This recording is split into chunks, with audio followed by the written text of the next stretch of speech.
That was exhausting, wasn't it? It was a long old AEW pay-per-view. People have been yelling at me on social media all morning. I'm glad I get to talk to you guys about this. You are the, I imagine, more sensible side of the platform. And if you're not, that's totally cool. You can yell at me in the comments. You're perfectly allowed. I have to remind myself that I don't take social media seriously. So when people are getting really mad at me and I try and respond in a fun way, it never works. But hey ho, it's nice that we all have opinions. It's going a little bit crazy, but a lot of people have thoughts on AEW WrestleDream. I was one of them. Yes, it was too long, but I don't want to focus on that because we talk about that all the time. And sometimes it doesn't feel too long, but also there was something, I don't want to say special, that makes me sound like an idiot, but there was just something super fun about this. I'll probably give it a couple of thumbs. Now, yes, I do want to thank everybody that came out and said nice words last night when I took on Rhino at UPW. There'll be footage soon, don't worry. And yes, I got gored a lot. And yes, I always had the best time, and I'm also in a lot of pain today. Both these things can be true, which is the same with professional wrestling. We need to bring nuance back into it. We can start with Jon Moxley versus Darby Allin. We may as well. That was the main event, which instantly created controversy. How can the World Championship not go on last? I honestly think this was a lose-lose situation. I think a lot of people getting mad about this just want to grift. My opinion could be wrong. You have to learn from the past. And so many times we know that we've had matches that should have gone on last, even though a championship wasn't involved. And vice versa too, we've got it wrong. Undertaker, Roman Reigns, WrestleMania 33. Hulk Hogan versus The Rock and Triple H, Chris Jericho, WrestleMania 18. And the other ones I'm not thinking about right now. You just have to put your best foot forward. And given that what Jon Moxley and Darby Allin did in this match, I don't think you would have wanted to follow it with the Joe match and Hangman. I think they had great heat for where they were, also had a surprise ending, which we'll talk about too. Now, because this was in St. Louis, apparently there are loads of rules in St. Louis. You can't actually bleed, and there are certain violent things that you can't do. And if that's the case, even more whatever the word is, power to Jon Moxley and Darby. This match was disgusting. And anyone that's messaged me today going, it wasn't that violent, well, I'm glad that you didn't think it was that bad. Honestly, the fish tank, I don't think we ever need a fish tank in pro wrestling again. I said this on Ups and Downs. Make sure you check that out on What Culture I Freelance For. And please do subscribe to me as well while you're here. But it wasn't even a good idea. Jon Moxley purely did this to be an asshole. Because if the role of the match is to say I quit and somebody is submerged in water, all you can hear is wobble, wobble, wobble. And I think we have to know the referee absolutely has to hear I-Q-U-I-T and not W-A-R-B-L-E in order to make a call. But yeah, I mean, totally flubbed up. The gorilla press slam, like, you can argue that, well, I get it, right? You use thumbtacks, and there was glass too because the aquarium broke. But use thumbtacks and knives and scissors or whatever, the flub. There is a horrible nature to it. I would argue that if you told me, as I turn into a robot, that you'd rather do that than have Claudio Castagnoli gorilla press slam you over the top rope onto a table, yeah, I get it. Because listen, I had a street fight once in progress. It was a year-long storyline, and it ended with a big old fight with Tate Mayfair, still my mortal enemy.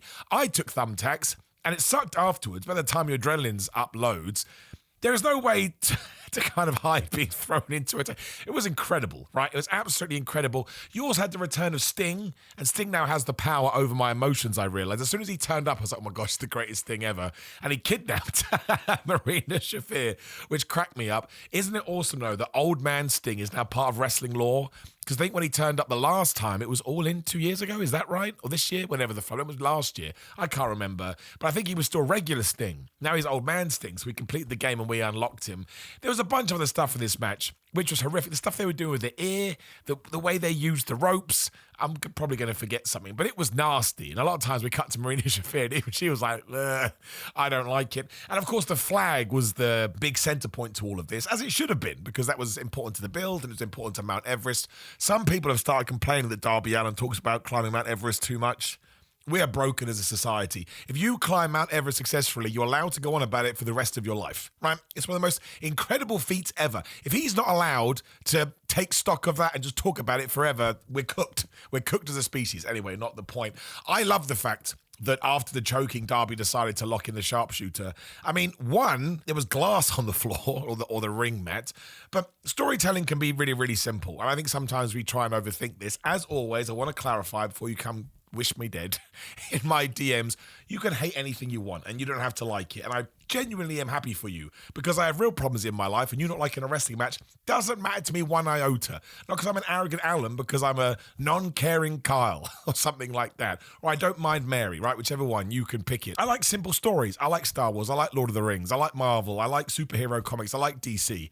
So for the teacher that is Sting to bestow upon his student the ultimate submission move, which is a scorpion deathlock. And I do like it when moves get passed on like that. And that's what Darby uses, probably to establish it as his own finish and to have John Moxley tap out, which proves that John Moxley is a coward because as soon as he's any kind of danger, he's like, I don't want to go through it, which actually makes his character fantastic. That's way better than him being choked out with a flag, right? He still had to choke out with the flag, so the exterior damage had still been done to John. That's all I need. I mean, it literally was Star Wars. Luke Skywalker learns the Force and he goes to get revenge on his enemy, and that's a bit different. It turns out to be his dad. Spoiler, probably mad about that too. I just like the poetic nature of it, and that's being a bit over the top and a bit exaggerant. Sure, I understand that. I just think given that it was Darby Allin and that they got Sting involved, and it totally justifies why Sting is there as well. I mean, you could have gotten away with it anyway because everybody loves Sting, and of course he's Darby Allin's fake dad.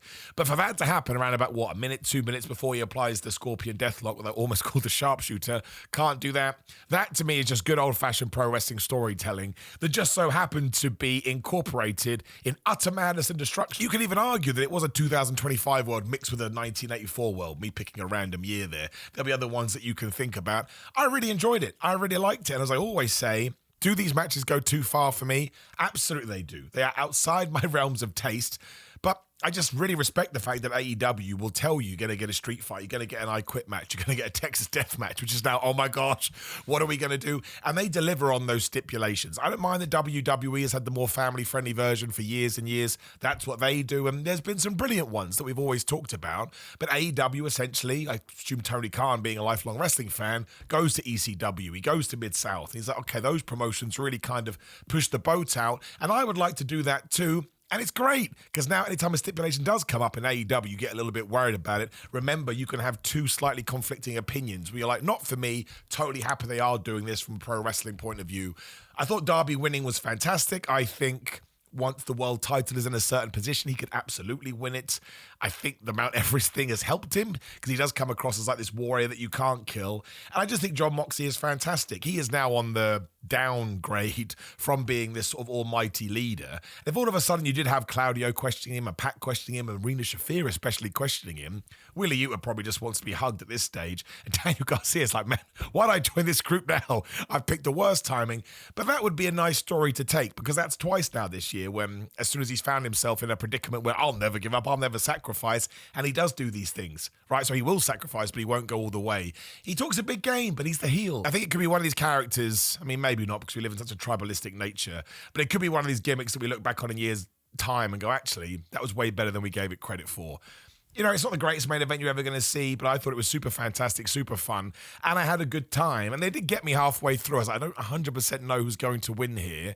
And apart from Sting, Darby Allin did this by himself, but that's fine as well, because Sting basically makes up 4 people. So actually, when it comes to wrestling maths, we were right on point. Samoa Joe and Hangman and Page obviously were in the semi-main event too. I just love it. Samoa Joe became Samoa Joe from 20 years ago. I really do think both as, I don't know Samoa Joe's real name, but the Samoa Joe the real person and Samoa Joe the wrestler, when you throw all that together, he is one of the most important people and one of the best wrestlers of the modern day. Like the way he talks, his intellectual interviews, I bet that pleasure to interview him, and it really is like that. He's a very sort of thought-provoking and smart man. We talked about the other day about how, of course, you can be in this business and make friends and money. Let's not be so crazy, and he's totally right.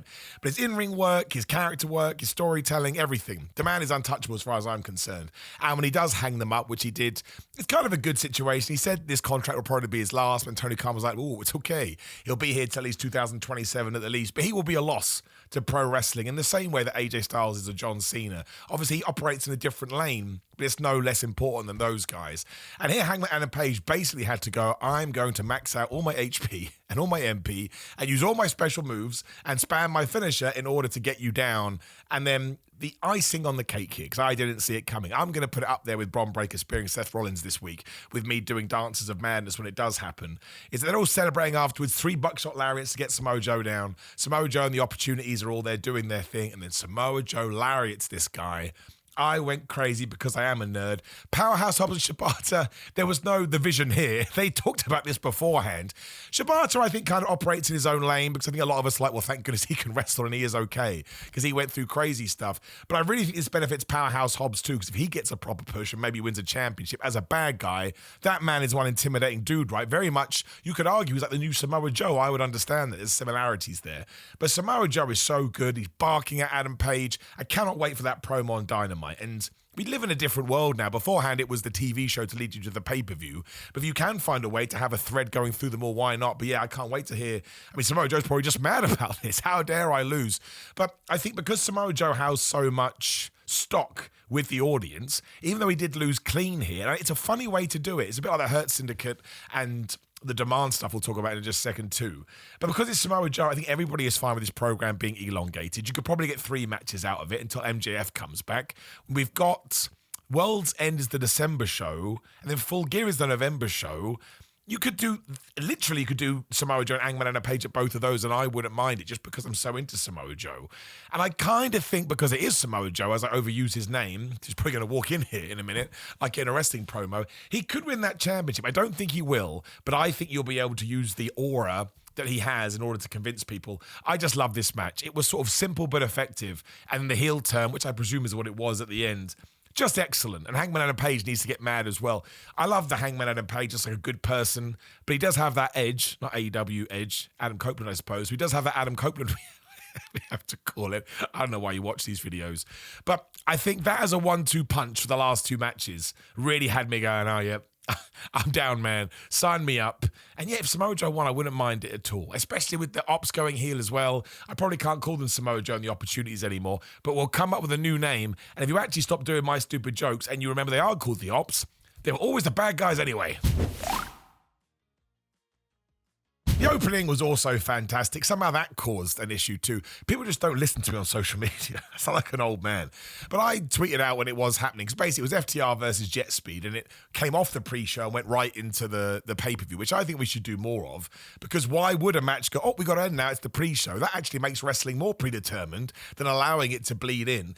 I did a tweet saying this is great, I love it, it's goofy, etc., etc. And I made it very clear that it doesn't make sense in the sense of just because a pay-per-view starts, why would a pyro man go, oh, I'm just going to push play now? But everybody thought I meant the match doesn't make sense.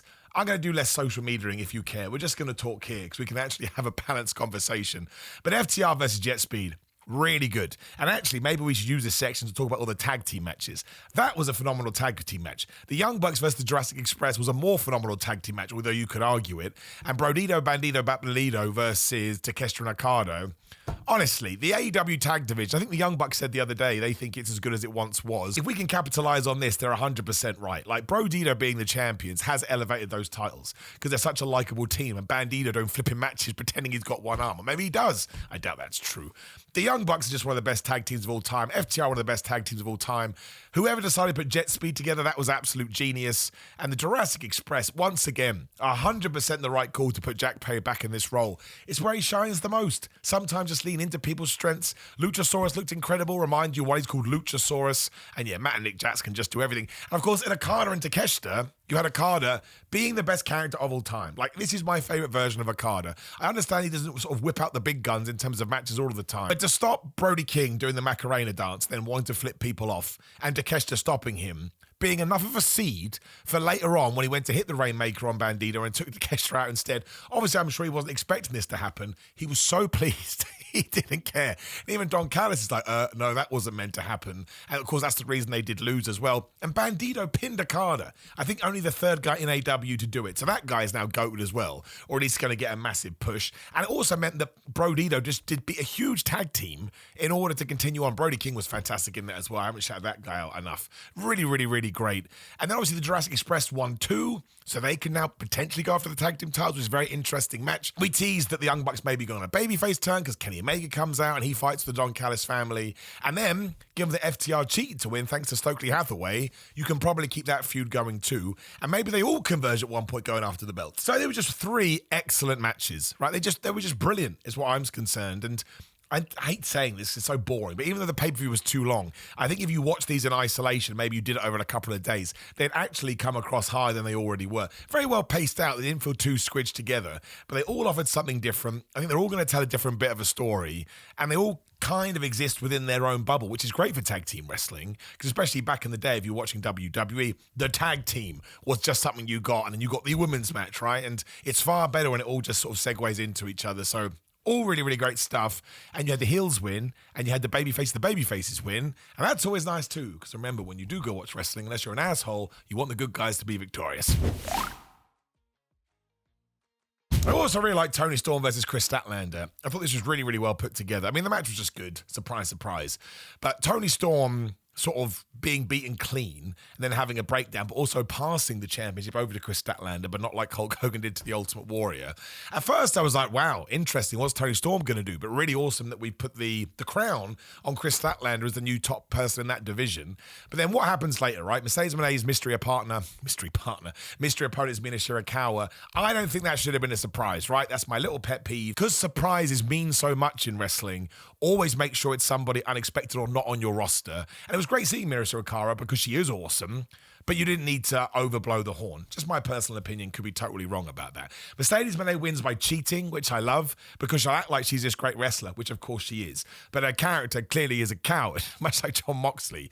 And so then Mina and Toni then meet backstage, and now they're clearly going into the women's tag team division. Such a good way to take titles off people because they are megastars. They have a pre-relationship. I think the tournament starts on Wednesday. I think that was announced too.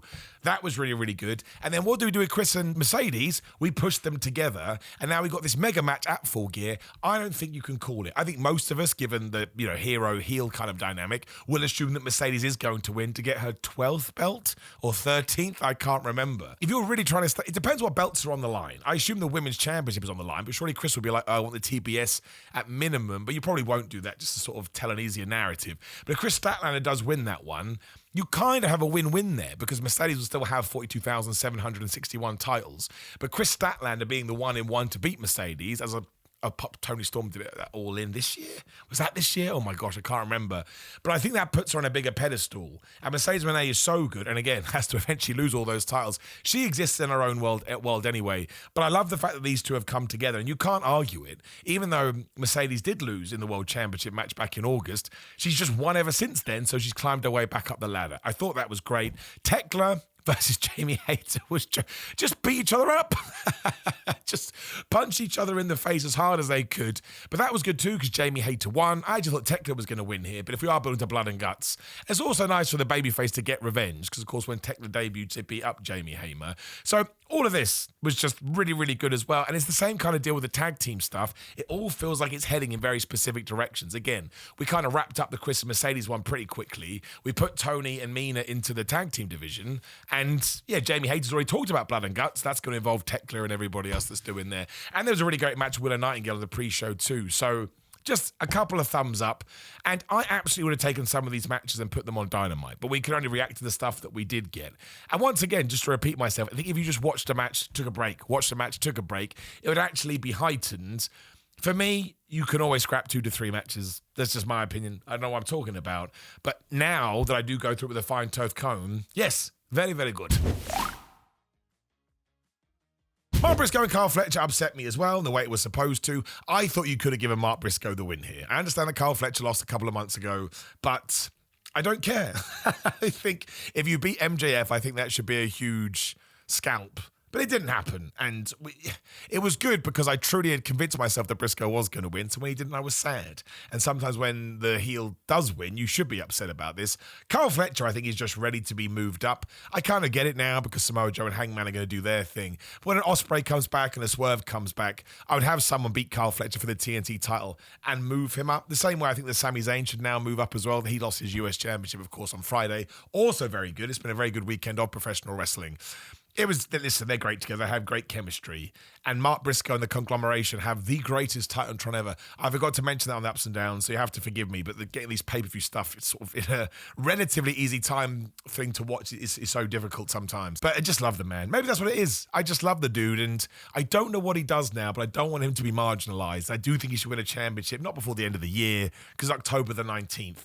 But at some point, his time must come. That's how I felt about Eddie Kingston. It didn't come. I'm going to keep my fingers crossed because the man rules. Hello, my friends. Worst way to do this, but the part of the video where I talked about the Hurt Syndicate and the demand corrupted. No idea why, but I did record it in 2 different bits. So you're just going to get me talking like this because I have literally run out of time, which sucks. It was great. I think it was the best match they've had so far. Admittedly, the feud in terms of stipulations has been crazy. It was like the wrong way around, but who the flub cares, right? Good is good. It was also a number 1 contenders match from nowhere for the trios titles, and the Hurt Syndicate won. And now they can obviously take on the Ops, who did turn heel. So is genius. Shelton Benjamin is having the run of his life. Thank goodness we did get to do this because we didn't do it in WWE. MVP is great. Bobby Lashley's a monster. The Gates have actually done so well for themselves, and Ricochet's another guy. Ricochet and Shelton Benjamin, WWE just did not use right. That's fine. It does happen. This was brilliant. Go and watch it. It was genuinely, of everything they've done, the rest has been good. This was the top. I've probably forgotten something as well, but again, that's what ups and downs are for. We go through it beat by beat. This is more just chilling out playing Nintendo as if we were having a lovely chat. But I did think it was a good show. There was so much that I wanted to talk about afterwards. And there was just so many little things as well. I never thought we'd turn Samoa Joe heel, and that was awesome. I didn't think we were going to let the Jurassic Express win, so that was awesome too. And the tease, that Kenny Omega and the Young Bucks might be doing something. And there were loads of nice moments as well, like Kenny Omega holding the Inoki Forever sign, and we had Luthez's widow there, and she seemed to be having the best time ever. She did say Luthez would have loved this show. I was like, would he have liked drowning? Maybe he would have done. I don't know what he was into, but wrestling has to evolve, right? And we're all going to be 70-year-olds at one point. Maybe we won't like wrestling then either, because it's got too out of touch for us, but I'm sort of digging. I think wrestling's had a really, really great week. Apologies to the tribalists that want me to pick a side. I'm never going to do it. Raw, super damn brave. Hate that word. I'm talking about doing that stuff with Seth Rollins, and I hope he's okay. Then obviously we had the Cody Drew stuff, and we had the Sami Zayn, Ilya Dragunov on SmackDown, and then this too. Like, there's home runs all over the place. And Dynamite had something I liked as well, which I can't remember now. But it's been a great week for wrestling, and I just want to enjoy it as much as I can. You're allowed to hate it. Genuinely, you absolutely are. You can hate it just for the sake of hating, but just make sure you let others love it for the sake of loving, which is the worst thing I'll ever say, and I understand you now hate me. Otherwise, please do like the video, share the video and subscribe. Again, leave a comment. Engagement is always good. Subscribe, notification bell. Click the video if you do want my reaction to Ilya Dragunov winning that US title, which was very unexpected, been a very unexpected week. If you are into the gym and fitness, go to GorillaMind.com/Simon. You just go to Simon to get 10% off and 30% off. I'm going to the gym later. Will I use one of their pre-workouts? Yes, I will, because I think they're the best. Come join my watch-alongs at patreon.com/Simon Miller 316. Remember, nordvpn.com/Simon Miller. Wink, wink, nudge, nudge. You know the deal. Simon 316. If you want to get into an argument, I need to start taking it seriously or just ignoring it. I think it's fun. What do I know? And again, please do go to my TikTok. I know it's embarrassing to promote someone's TikTok, although not really. Simon Miller, just find me. All my dumb skits are going there now because I don't know where else to put them. But if we could build up a community there, hopefully we can kind of get some kind of synergy between the two. Otherwise, prowrestlingtees.com/Simon Miller and get yourself a cameo. Happy birthdays, weddings, hype videos, mental wealth peak, whatever it may be. I'm happy to talk to you about it. I massively appreciate you doing that. Now I must rest my voice. I have pushed it way too hard. Shout out to UPW and giving me that match with Rhino. I think I'm going to have an ice bath. That's what I'm going to do. Take care, my friends. Keep enjoying wrestling or not, because again, there's a real world out there and it's meant to be a nice distraction. I'll see you soon.